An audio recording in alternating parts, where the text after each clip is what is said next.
Alright guys, and welcome back. Some of you might be thinking Deadside is, well, dead. And with the concurrent player base of roughly 800 players in the last 30 days, it's hard to argue, but hold on to that thought. Things are about to get a major shakeup. The devs are pulling out all the stops with their next update, completely overhauling base building, raiding, trader repetition, and finally adding vehicles. This could be the lifeline the game needs to revive itself, so buckle up, it's about to get interesting.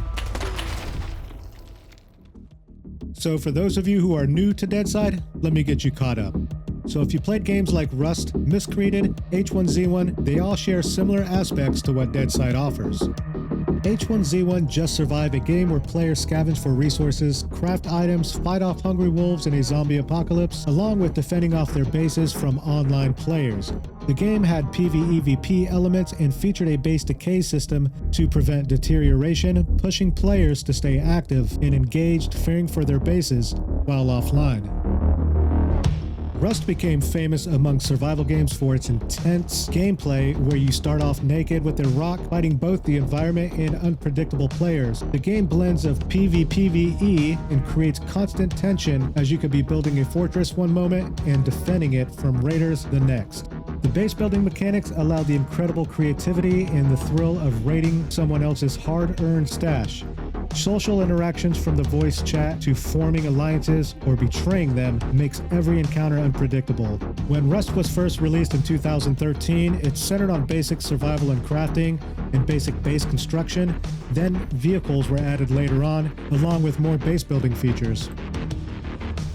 And lastly, Miscreated.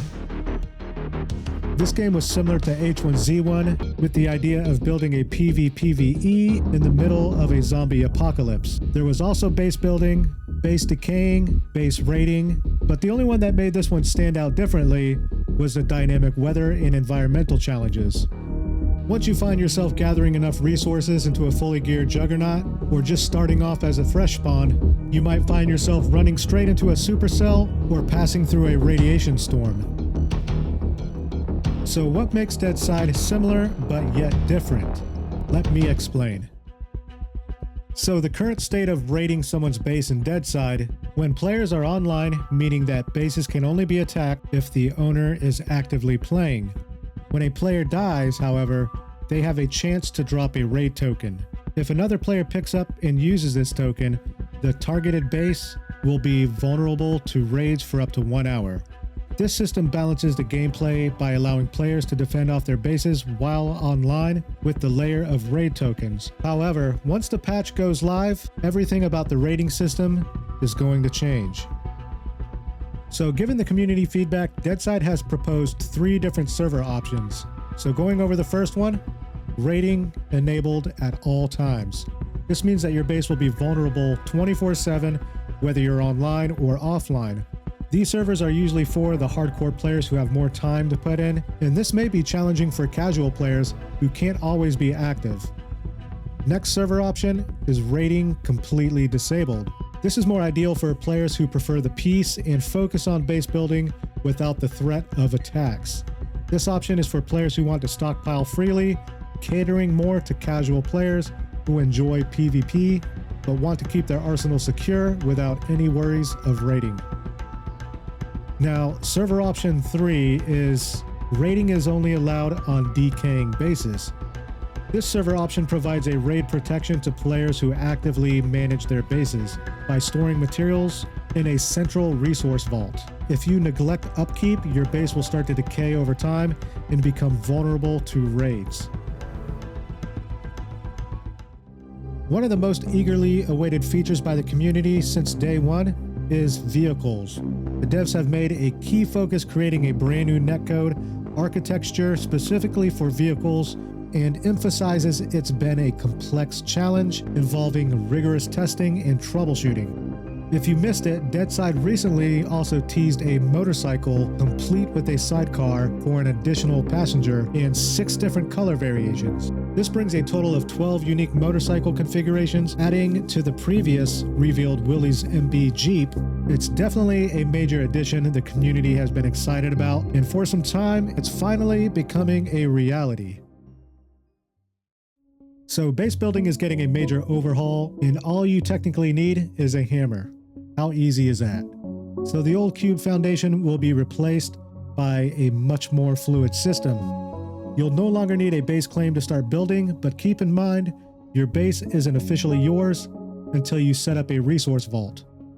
The vault will allow you to add different scrap pieces over time, I believe, to prevent your base from decaying, and will help manage your base. You can also set up base permissions using the resource vault with a simple click. And once you place your resource vault, you should be able to build around the area or build crates and so forth, and start storing resources to keep your base in top shape.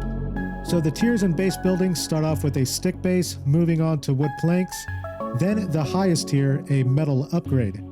Crafting a generator that powers various resources include light sources, a woodworking table, and metalworking machines. This setup enables you to convert logs into planks and scrap metal into sheet metal. By incorporating these upgrades, you'll enhance your base's durability, with the metal tier providing the strongest level of protection available.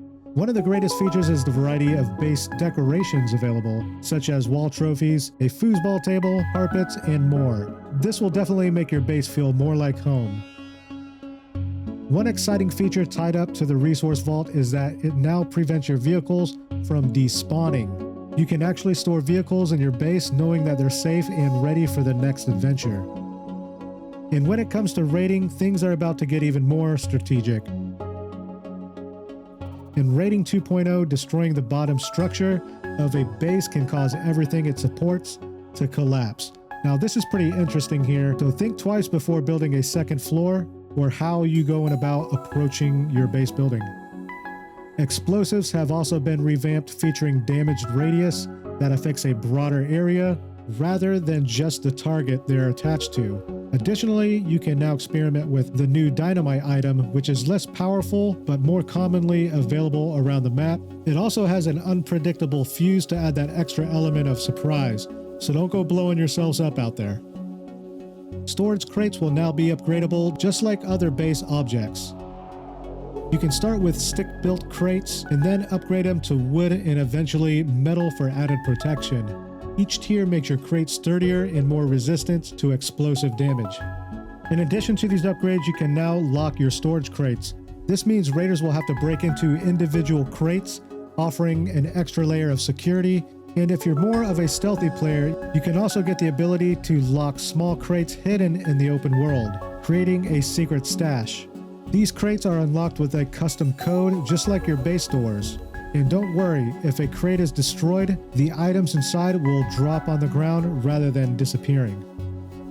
Deadside has also introduced different flag options that can place on a flagpole or a wall. These flags can symbolize in-game factions, serve as warnings to other players, or just add a personal touch to your base. Camo netting is also another addition. You will now be able to blend your base into the surrounding foliage, making it harder for potential raiders to spot. The best tier items are now locked behind trader repetition levels and require a certain amount of rep to be unlocked for purchase. While you can bypass these requirements by visiting roaming traders, this comes with a risk of losing all your hard-earned money and gear, as roaming traders are outside of the safe zone.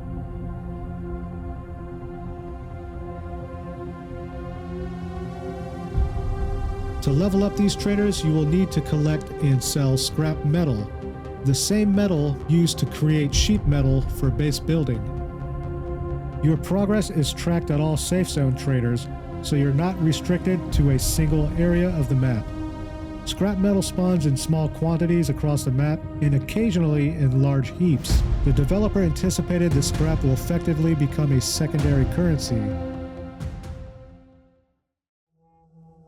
So if you guys haven't noticed yet, we're getting a new map expansion as well with this new update, along with an entire airfield located in the outskirts that's surrounded by steep hills and dense forest roads, making it feel like a truly isolated and strategic spot. You will also notice these sniper towers that are scattered throughout the area, and as you move closer, you quickly realize just how massive the airfield really is, and literally stretches well beyond the rendering distance. The airbase itself is packed with military hardware. You'll also find different installations throughout each with its own unique purpose. Some of these areas will feature newly designed structures like underground hangars that add an exciting new layer to the environment. Every part of the airfield is designed with PvP combat in mind, making this one of the most high-risk, high-reward zones in the game. It's dangerous, but that's what's going to make it incredibly fun and intense. When it comes to loot, the airfield won't disappoint you. You'll be able to find a wide range of items, from weapons and equipment to valuable materials and even large-scale scrap metal dumps. And here's the big one. The airfield will be one of the few places where you can find new cars, which adds yet another reason to explore this treacherous location.